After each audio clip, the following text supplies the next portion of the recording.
Сәлеметсіздер ме, балалар? Бүгінгі сабағымыздың тақырыбы сиқырлы кілем, волшебный ковер. Бүгінгі сабақта кімге, неге, қайда сұрақтарына жауап беруге үйренеміз. Ребята, сегодня мы на уроке научимся отвечать на вопросы кімге, кому, неге, чему, қайда, куда.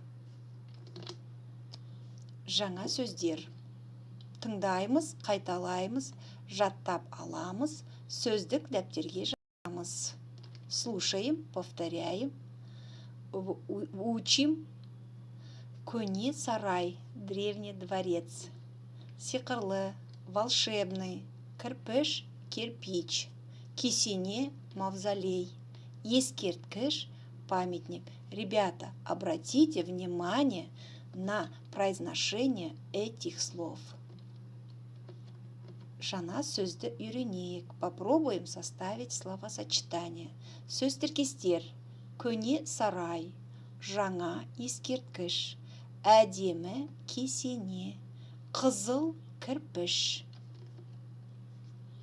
Есте сақта. Ребята, в начале урока я вам говорила, что мы сегодня на уроке научимся отвечать на вопросы «Қайда?», «Кімге?», «Неге?». В казахском языке эти вопросы соответствуют барыс-септік. Слова, отвечающие на эти вопросы, присоединяют к себе окончание «ға», «ге», «қа», «ке». Кімге? Оқушыға. Кому? Ученику. Кому? Мұғалімге, учителю. Сыныпқа. Куда? В класс. Куда? Мектепке, в школу. Окончание на не, а е присоединяется к слову, если слово стоит в притяжательной форме.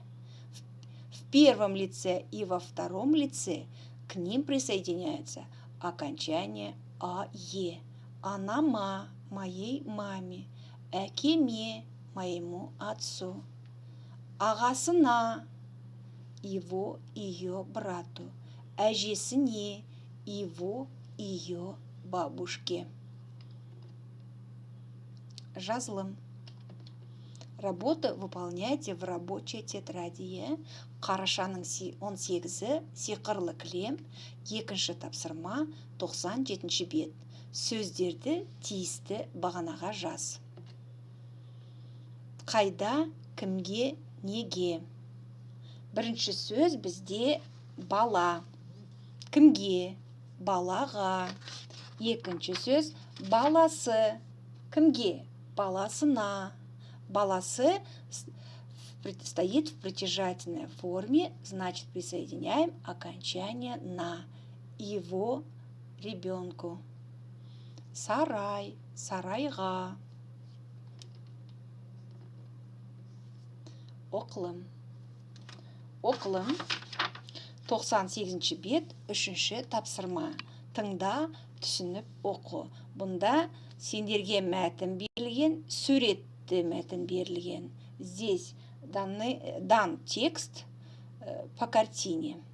Тыңдаңдар, слушайте. Түсініп оқыңдар, читайте. Кілемім, осы жерге тоқтайық, қайда келе жатырмыз? Ковер, давай здесь остановимся. Куда мы летим? Білмеймін, бір қалаға келе жатырмыз. Не знаю, приближаемся к одному городу. Айтнышы, біз қай елге келдік? Скажите, пожалуйста, куда мы прилетели? Бұл сығанақ, қазақ еліне келдіңдер. Это сығанақ. Вы на казахской земле. Қонақ үйге барайық. Пойдем в гостиницу. Өте көне қалаға келдік. Мы попали в очень древний город. Бұл кілемге не болды? Неге ұшпайды? Апама барғым келеді. Что случилось с этим ковром? Почему не летит? Хочу к маме.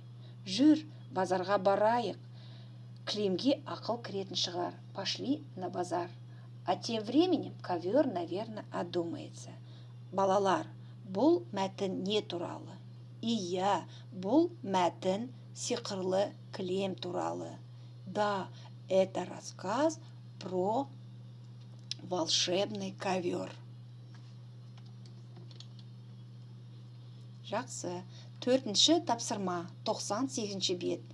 Мәтін бойынша сұрақтарға жауап бер. Ответь на вопросы по тексту. Султан мен Әсет қайда келе жатыр? Куда летят Әсет и Султан? Балалар қай жерге тоқтады? Где остановились дети? Балаларға бірінші кім кездесті? Кого первым встретили дети? Балаларға ол адам не дейді? Что сказал этот человек детям? Султан мен Әсет қайда барады? Куда идут Султан и Әсет? Балалар неліктен көңілсіз? Почему дети грустные? Әрі қарай қандай оқиға болды? Болжа.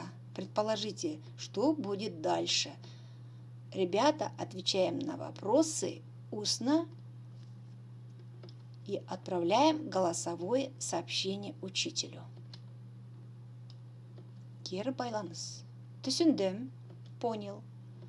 Сұрағым бар, у меня есть вопрос. Түсінген жоқпын, ничего не понял. Сабақ аяқталды, сау болыңыздар.